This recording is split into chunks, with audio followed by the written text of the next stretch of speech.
आणि आता एक मोठी बातमी समोर येते। निवडणूक बिनविरोध करण्यासाठी भाजप प्रदेश अध्यक्ष बावनकुळे यांनी संपर्क साधला होता असं विरोधी पक्षनेते अजित पवार यांनी सांगितलंय। मात्र महाविकास आघाडीमध्ये निवडणूक लढण्याचा निर्णय झाला असल्यानं ही निवडणूक बिनविरोध होणार नसल्याचं त्यांनी स्पष्ट केलं।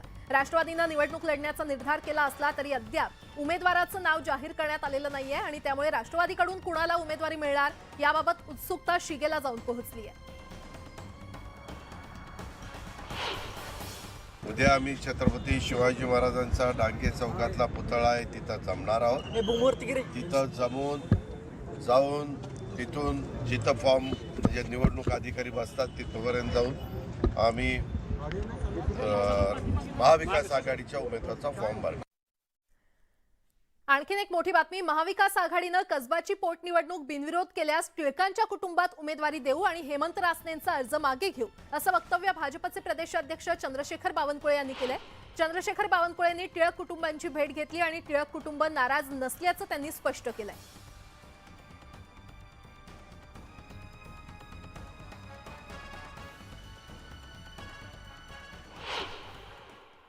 महाविकास आघाडीच्या सर्व नेतृत्वाने देवेंद्रजी एकनाथरावजी बोलल्यात, मी त्यांना फोन केला। त्यांनी म्हटलं की ही निवडणूक नाही लादायची उद्या आणि टिळक परिवारांना तुम्ही उमेदवारी द्या, आम्ही तुम्हाला अनुपोत करतो। काही त्यांचं आम्ही ऐकलं असं की टिळक परिवाराला देत असाल तर आम्ही अनुपोत करतो। तर चांगलं, ठीक आहे, ओके, आम्हाला काही हे नाही आहे। एक निवडणूक होत नसेल एखाद्या उमेदवारामुळे तर काय अडचण आहे।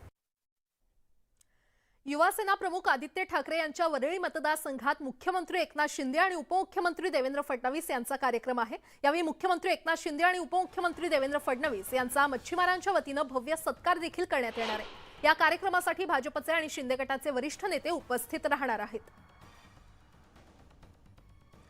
आणि या संदर्भात अधिक माहिती देत आहेत आमचे प्रतिनिधी विशाल पाटील आपल्यासोबत जोडले गेलेले आहेत। विशाल, आदित्य ठाकरे यांच्या बालेकिल्ल्यामध्ये मुख्यमंत्री आणि उपमुख्यमंत्र्यांचा हा कार्यक्रम पार पडणार आहे। एक प्रकारे दोन्ही पक्षाकडून शक्ती प्रदर्शन होणार आहे।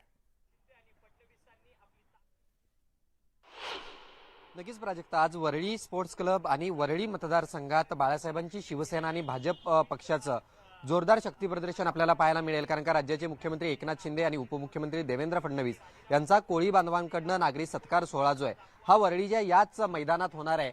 एकंदरीत जर पाहायला गेलं तर शिंदे फडणवीस सरकार अस्तित्वात आल्यानंतर आदित्य ठाकरे यांनी या सरकारवरती सडकून टीका जी आहे ही सुरू केलेली आहे आणि त्यालाच प्रत्युत्तर आजच्या या शक्ती प्रदर्शनात न देण्याची दाट शक्यता आहे।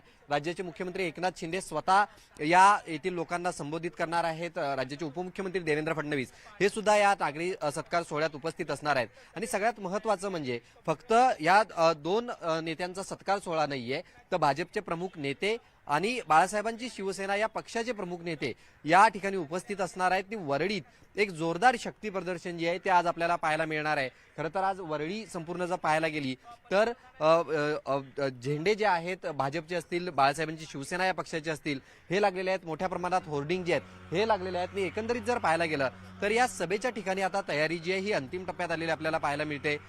सर्व तयारी जी आहे ही झालेली आपल्याला पाहायला मिळते। त्यामुळे साधारणतः एक 6 वाजता राज्याचे मुख्यमंत्री या ठिकाणी पोहोचतील आणि त्यांचा नागरी सत्कार सोहळा जो आहे हा वरळी येथील कोळी बांधवांकडून केला जाईल।